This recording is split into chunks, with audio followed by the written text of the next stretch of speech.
চারিদিকে শুধু অস্ত্রের শব্দ, মিসাইলের শব্দ, পারমাণবিক শক্তির প্রতিযোগিতা।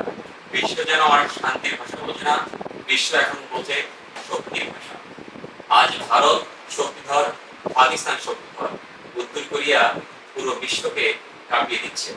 মিয়ানমার নিয়েও শুরু হয়েছে নতুন করে গুঞ্জন। আর বাংলাদেশ কি শুধু তাকিয়ে থাকবে? হয় অনিশ্চয়তা আর বাস্তবতা। আজকের পৃথিবী আর আগের মতো নয়। এখন কূটনীতিক টেবিলে কথা বলতে গেলেও পিছনে লাগে শক্তি। আপনি খেয়াল করে দেখবেন, যে রাষ্ট্র শক্তিশালী বিশ্ব তাকে সম্মান করে, যে রাষ্ট্র দুর্বল তাকে শুধু উপদেশ দেওয়া হয়। বাংলাদেশের মানুষ আজ একটা ভয় নিয়ে বাঁচে, চারদিকে সামরিক প্রতিযোগিতা বাড়ছে, কিন্তু আমরা কি প্রস্তুত? আমাদের সীমান্ত আছে, আমাদের সমুদ্র আছে, আমাদের আকাশ আছে, কিন্তু প্রশ্ন হলো আমাদের নিরাপত্তার ভবিষ্যৎটি কোথায়? বাংলাদেশের মানুষ যুদ্ধ চায় না, বাংলাদেশের মানুষ শান্তি চায়, কিন্তু শান্তি রক্ষা করার জন্য শক্তি প্রয়োজন হয়। যখন চারিদিকে পারমাণবিক শক্তিধর রাষ্ট্র, তখন সাধারণ মানুষের মনে প্রশ্ন ওঠা খুবই স্বাভাবিক ব্যাপার। আমরা কি নিরাপদ? আমাদের ভবিষ্যৎ কি নিরাপদ? আমাদের সন্তানের ভবিষ্যৎ কি নিরাপদ?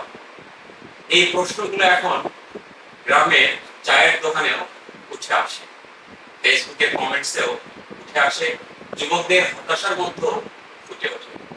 কারণ মানুষ দেখতে চায় বাংলাদেশ মাথা উঁচু করে দাঁড়ায়। এই দেশ একদিন শূন্য থেকে উঠে দাঁড়িয়েছিল।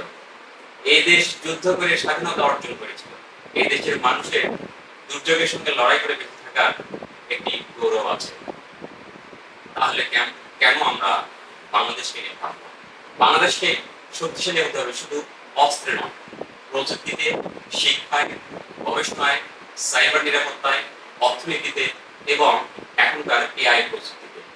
কারণ আধুনিক বিশ্বের শক্তি মানে শুধু বোমা নয়, শক্তি মানে নিজেকে রক্ষা করার সক্ষমতা। আজ বাংলাদেশের মানুষ একটা উত্তর চায়।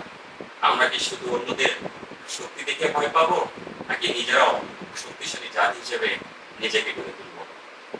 কারণ ইতিহাস সাক্ষী, দুর্বলদের কথা কেউ মনে রাখে না, মনে রাখে সেই জাতিকে যে জাতি মাথা নত করে না।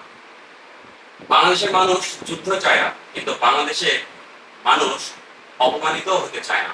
এই জন্য শক্তিশালী অর্থনীতির সঙ্গে আমরা চাই সামরিক শক্তি বৃদ্ধি পাক এবং এই রাষ্ট্রটি একটি শক্তিশালী রাষ্ট্রে পরিণত হোক। আপনি